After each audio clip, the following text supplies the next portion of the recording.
Welcome to WWII Analysis. This is the JS Izumo, Japan's most powerful warship. For years, it was known by its official designation, a helicopter destroyer. It was a vessel built for anti-submarine warfare and humanitarian missions, a symbol of a nation bound by a pacifist constitution. Officially, its role was defense, not power projection. But that official story is now obsolete. The designation and the ship itself have been transformed. Japan has quietly and methodically converted this ship and its sister, the JS Kaga, into something it hasn't possessed for nearly 80 years, a true aircraft carrier. This isn't just a technical upgrade, it's a significant shift in the regional balance of power and a direct response to a new, challenging strategic reality. This is the story of how Japan is adapting to a new era of naval power, and it all revolves around the F-35B's B Lightning II stealth jet. In this video, we'll break down the sophisticated engineering that turns a destroyer into a carrier, explore the deep historical reasons for Japan's long absence from the carrier club, and analyze what this new capability means for the delicate security balance in the Indo-Pacific. To understand why Japan would embark on such a monumental and politically sensitive project, one has to look at a map of the Indo-Pacific. It's a region of old rivalries and modern ambitions. For decades, regional security was largely guaranteed by the naval power of the United States. But that reality is changing, and it's changing fast. The primary reason for this change is the rapid growth of powerful navies in the region. In just 2 decades, some local fleets have expanded from coastal defense forces into true blue water navies with global reach. They now feature some of the largest navies in the world by number of ships, with increasingly sophisticated fleets. Regional aircraft carriers, once a rarity, now sail with growing frequency near Japan's territorial waters. These carrier groups are a clear statement of intent, meant to project power and support territorial claims. For Japan, this isn't a distant issue, it's a direct challenge on its doorstep. Contested islands and waters have become flashpoints, with maritime patrol vessels frequently testing response times and creating a state of constant friction that could ignite at any moment. Meanwhile, an unpredictable neighboring regime continues its relentless pursuit of nuclear weapons and ballistic missiles, posing an existential threat. The security of vital sea lanes is also a critical concern for Tokyo. A conflict in these strategic straits would have devastating consequences for Japan's economy and national security. This combination of challenges created an undeniable strategic problem for Tokyo. Japan's defense relied on land-based air power and a highly capable yet defensively oriented navy. Its air force could scramble jets from bases on the main islands, but its ability to project air power over its vast maritime territory, especially its remote southwestern islands, was limited. In this new, most severe security environment, as the Japanese government calls it, the old defensive posture was no longer sufficient. Japan needed a way to extend its air defense bubble, to create a mobile, flexible, and survivable platform for air power at sea. It needed a solution, and that solution was already hiding in plain sight. The decision for any nation to field an aircraft carrier is significant. For Japan, it carries an immense historical weight that makes this transformation truly profound. To grasp the full significance, we have to go back to the end of the Second World War. After its defeat in 1945, Japan was a nation in ruins. Under the oversight of Allied forces, primarily the United States, Japan drafted a new constitution that took effect in 1947. At its heart was Article 9, a clause that would define the nation's identity for decades. Article 9 is famously pacifist. It states that the Japanese people forever renounce war as a sovereign right of the nation, and that land, sea, and air forces as well as other war potential will never be maintained. On paper, this outlawed a military entirely. But as the Cold War intensified, geopolitical reality shifted. The United States, once focused on demilitarizing Japan, now saw it as a crucial ally in Asia. This led to a reinterpretation of Article 9. Tokyo argued that the Constitution did not deny Japan the inherent right to self-defense. This interpretation gave birth to the Japan Self-Defense Forces, or JSDF, a military with a strictly defensive mandate. Still, the memory of past aggression meant there were clear, unwritten red lines. The JSDF was forbidden from possessing what were seen as offensive weapons, long-range bombers, intercontinental ballistic missiles, and, most symbolic of all, aircraft carriers. Aircraft carriers were viewed as the ultimate tools of power projection, the very symbol of the naval might that had enabled past conquests. For post-war Japan, possessing such a vessel was politically unthinkable, both at home and abroad. It would have signaled a return to the militarism the nation had sworn to abandon. So, for over 70 years, the Japan Maritime Self-Defense Force built a powerful and modern navy, but one without its capital ship. It focused on anti-submarine warfare and missile defense, developing some of the world's most advanced destroyers and submarines, all while operating under the protective umbrella of U.S. Navy carrier strike groups. This delicate balance held for decades, but as the 21st century wore on and the strategic picture in the Indo-Pacific darkened, the limits of this purely defensive posture became obvious. The naval expansion of regional powers forced a difficult national conversation in Japan. The question was no longer whether Japan should have more capable defensive tools, but whether it could afford not to. The answer to Japan's strategic dilemma arrived in 2015, not with a bang, but with a carefully worded classification. The JS Izumo, followed by its sister ship JS Kaga in 2017, entered service. Officially, they were helicopter-carrying destroyers, or DDH. At 248 meters long, they were the largest warships Japan had built since World War II. Their primary role was anti-submarine warfare, but they were also designed for disaster relief and amphibious support. Naval analysts, however, immediately noticed their design. The Izumo class had a full-length flight deck, an island superstructure, and large aircraft elevators.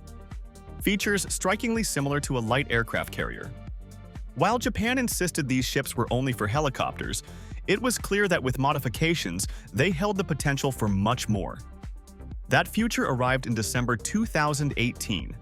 Facing a growing naval imbalance, the Japanese cabinet approved a plan to modify both the Izumo and the Kaga to operate fixed-wing aircraft. The solution was a two-part equation, transforming the ships and acquiring the one aircraft that could make it all possible. That aircraft is the Lockheed Martin F-35B, Lightning II. Unlike conventional carrier aircraft, the F-35B is a short takeoff and vertical landing, or STOVL, stealth fighter. It can take off from a very short runway and land vertically like a helicopter. This STOVL capability was the key. It meant Japan didn't need to build massive catapult-equipped supercarriers.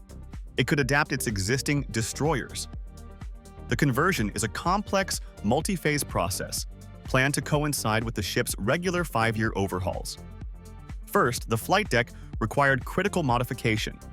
An F-35B's vertical landing directs immense heat onto the deck. To withstand this, the steel flight deck was coated with a special, US-developed heat-resistant thermal spray. The initial phase on the Izumo finished in 2021. That October, U.S. Marine Corps F-35Bs conducted the first fixed-wing takeoffs and landings from a Japanese warship since World War II, validating the changes. The second phase is even more dramatic. Starting in March 2022, the JS Kaga was the first to undergo major surgery. The most visible change was reshaping its bow from a trapezoid to a rectangle, similar to U.S. Navy amphibious assault ships. This gives the F-35B a longer, safer runway for a short takeoff, allowing it to launch with more fuel and weapons. The JS Izumo is scheduled to complete the same bow modification by 2027. Beyond the deck, interior spaces are being reconfigured for maintenance bays, aviation fuel storage, and magazines for the F-35B's munitions. Command and control systems are also being upgraded for fast jet operations. With the ship's transformation underway, Japan is acquiring the aircraft, with plans to purchase 42 F-35Bs. After its major refit, the JS Kaga conducted trials with U.S. Marine Corps F-35Bs, culminating in successful landings in late 2024. It then participated in joint naval exercises in early 2025, marking its first outing as a light aircraft carrier. The conversion of the Izumo-class ships into what are now officially called multi-purpose operation destroyers is more than a technical feat. It's a fundamental shift in Japan's defense posture and the strategic calculus of the entire Indo-Pacific. First, it gives the Japan Maritime Self-Defense Force a mobile, sea-based tactical air capability. Previously, Japan's air power was tied to large fixed land bases.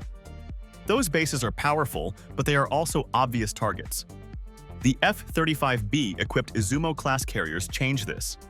They are floating airfields that can move hundreds of miles, hiding in the vastness of the Pacific. This mobility massively increases the survivability of Japan's air assets and complicates enemy targeting. This is especially crucial for defending Japan's remote southwestern islands. A carrier like the Izumo or Kaga can position itself nearby, providing a persistent air defense and surveillance umbrella to deter a potential assault or blockade. It lets Japan project a defensive shield far from its home shores. Second, this new capability dramatically enhances interoperability with the United States. The F-35B is operated by the U.S. Marine Corps on its own amphibious assault ships. The fact that U.S. Marines have already operated their jets from the decks of both the Izumo and the Kaga is a powerful symbol of this alliance. This cross-decking means that in a crisis, U.S. and Japanese forces can operate seamlessly from each other's ships, creating a more integrated and resilient joint force. Third, the move sends a clear signal of deterrence. While a light carrier with a relatively small air wing is not a direct equivalent to a full-sized supercarrier, it introduces a new and unpredictable variable that regional military planners must now account for. A stealthy fifth-generation fighter operating from a mobile platform presents a significant challenge. Of course, this transformation is not without controversy. Some critics argue this move violates the spirit, if not the letter, of Japan's pacifist constitution. The Japanese government has been careful in its messaging, consistently framing the carrier's role as exclusively for defense, protecting its territory and sea lanes, and for disaster relief. They emphasize that the limited air wing does not give Japan the ability for large-scale power projection in the way a supercarrier would. This is all part of a broader evolution. In 2022, Japan updated its national security strategy, authorizing counter-strike capabilities. When you combine the carriers with these capabilities, you see a nation moving from a purely passive defense toward a more proactive posture of active defense. The strategy is no longer just to absorb a first strike, but to possess a credible capability to strike back, deterring an attack from ever happening. This journey from helicopter destroyer to stealth fighter carrier marks the most significant evolution in the Japan Maritime Self-Defense Force since its founding. It's a story that is still unfolding, with full operational capability for both ships expected around 2027 or 2028. We've covered the technical modifications, the history, and the strategic implications, but now I want to hear from you. Do you think Japan's new carriers will be an effective deterrent in the region, or do they risk escalating tensions? Let me know your thoughts in the comments below. The rebirth of Japanese carrier aviation is a landmark event. The sight of an F-35B touching down on the deck of the JS Kaga is more than just a successful test. It's a visual representation of a new era.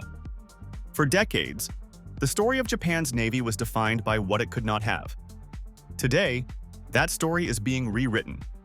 The transformation of the Izumo and Kaga is a masterclass in strategic evolution, a blend of engineering, diplomacy, and gradual policy change. It's a direct answer to a security environment that is more challenging than at any time in recent history. These ships, once symbols of a constrained defensive posture, are now the vanguards of a more assertive and capable Japan. The memory of the past has not been erased, but it is now joined by the potent symbol of the future, a stealth fighter waiting on the deck of a Japanese aircraft carrier.